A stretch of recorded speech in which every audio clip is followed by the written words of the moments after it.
5 seconds to go.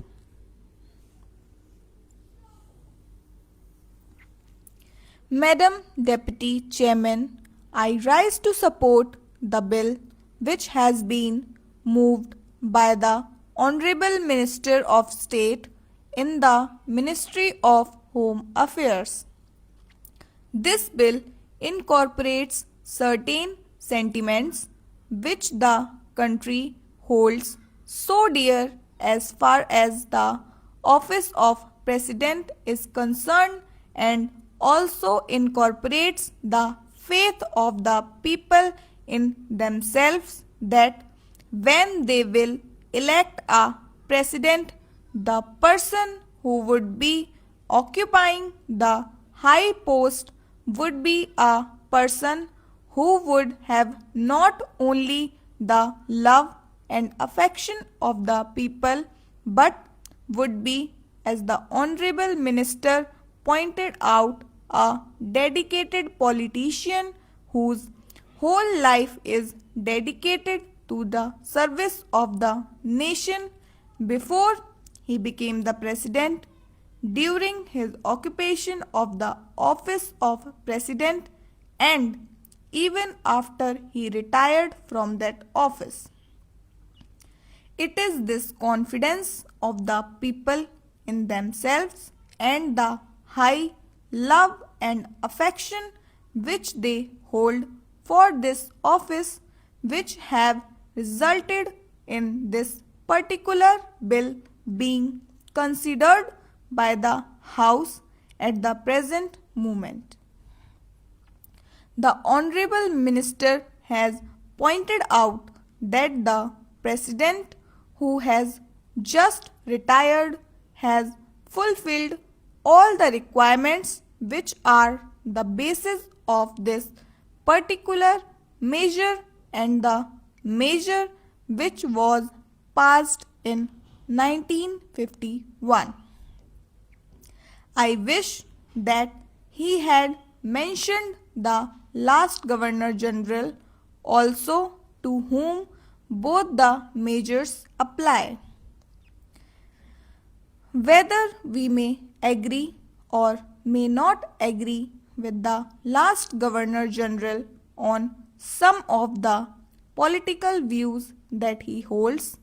there can be no two opinions that the last Governor General was also an illustrious son and is an illustrious son of this country and deserves all the consideration, all the love and respect of the country which are being incorporated in the present measure and were incorporated in the 1951 Act. While therefore fully supporting the measure which is now before the House, I would like certain clarification regarding the rules that are going to be made for giving effect to the provisions which have been incorporated in the present bill. In the statement of objects and reasons, we are told that a person holding the high office of president has been, after retirement, many public calls on him, and it is therefore considered desirable to provide him with secretarial staff. It is further stated that the bill provides for a staff which may be engaged for the president. Staff might be appointed for him and office space might be provided for him. It is because of this that certain misgivings have been arisen in the minds of some of the members, and they want it to be made perfectly clear that the staff will be appointed not only for the ex-president but will be appointed by the ex-president, and it will his wishes and his desires that will be taken into account when a particular person is being appointed. Also, regarding the office which is engaged for him, his wishes should be taken into account so that he knows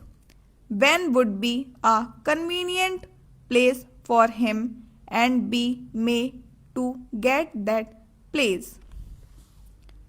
Another reason for insisting on what I considered to be an important detail is that if the government appoints the staff for the ex-president, then automatically they become government servants because they have been appointed by the government. It may be that in the rules a clarification might be attempted whereby they may be exempted from some of the service conduct rules which are applicable to normal government servants. But even there,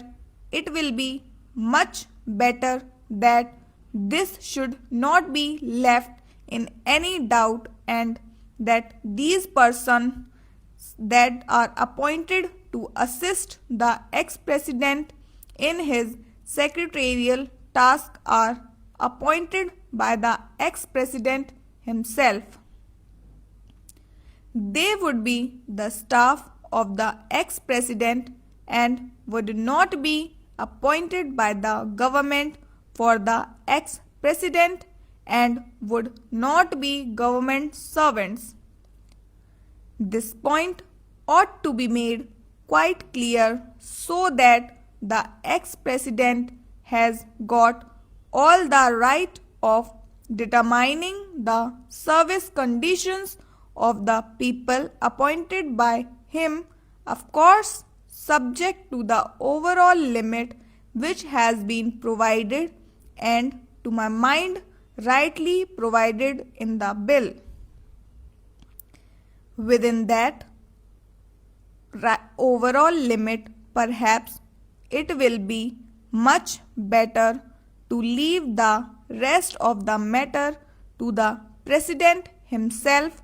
so that we may also express our further confidence in the president to the effect that he would utilize it with discretion and with all sense of responsibility and fair play, and taking into account the interest of the public and the public exchequer too.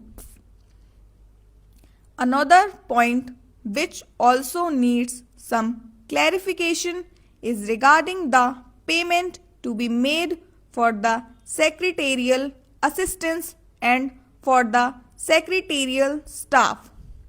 Normally, government rules require that whenever any such demand is made on the public exchequer or on the consolidated fund of India, and certain formality has to be gone through, and that formality of accounting has to be in a prescribed form. Stop.